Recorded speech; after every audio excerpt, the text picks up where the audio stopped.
Apollo has completed development of the Evo Hypercar and begun full-scale series production. Only 10 examples will be built, and the first production car is named Caribbean Dragon.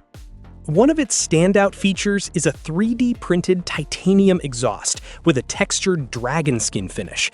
Apollo says it withstands temperatures up to 1,000 degrees Celsius, takes 123 hours to produce, and is the largest single-piece 3D printed exhaust ever made for a car.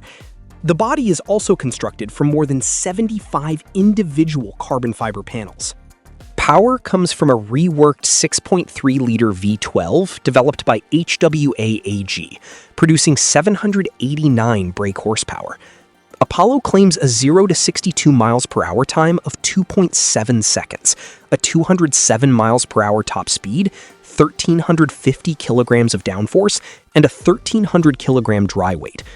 The Evo is not road legal and will make its public debut at the 2026 Goodwood Festival of Speed hillclimb.